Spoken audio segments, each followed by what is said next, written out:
Le royaume des cieux ne consiste pas en parole, mais dans sa parole. Car Dieu ne se trouve pas à la parole, mais plutôt dans sa parole. Donc que votre foi ne s'appuie pas sur les ressentis, émotions et sentiments, mais plutôt sur ce que Dieu dit, sa parole.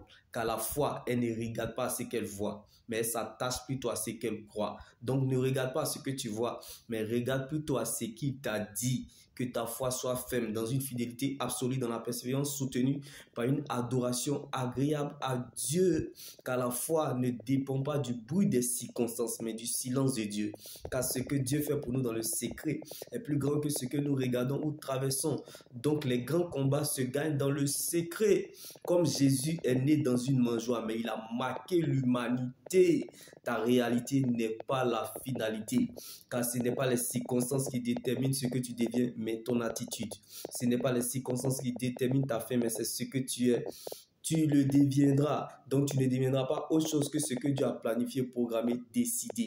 Car lorsque Dieu t'attend la tête, il compte sur lui-même pour t'accompagner. Donc, si c'est à cause de toi, tu perdras la bataille. Mais à cause de Dieu, tu gagneras le combat.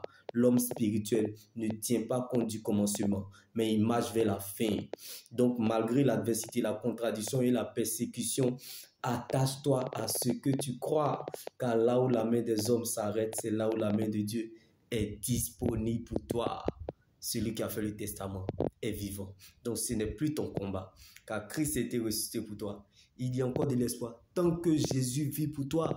Car le royaume de Dieu, bien-aimé, ne consiste pas et ne se manifeste pas par prophétie, ni en parlant en langue, ni même en prêchant, mais en mettant la parole de Dieu en pratique. Vous ne serez jamais perdus ni déçus. Car les solides fondations posées par Dieu subsistent demeurent éternellement. Donc celui qui obéit à Dieu ne sera jamais confondu ni perdant. La foi n'écoute pas les circonstances. Donc le silence de Dieu attire le silence de l'homme. La chose se compose en fonction de la distance à parcourir. Jésus-Christ. Donc ne laisse personne te priver de ton éternité qui est l'enjeu majeur de ton existence. Reste focalisé sur le Seigneur Jésus-Christ seul. Car la preuve, la valeur et la raison de ton existence, c'est ton salut en Jésus.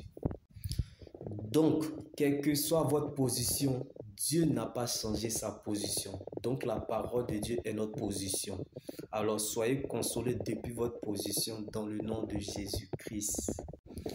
Comme Abraham a donné son Isaac à Dieu et Dieu a pris la forme de ce qui manquait à Abraham, que mon Dieu se souvienne de toi et te donne ton Isaac comme Abraham a dû attendre 25 ans avant d'avoir son Isaac. Shalom. Les hommes tracent, mais c'est Dieu qui écrit les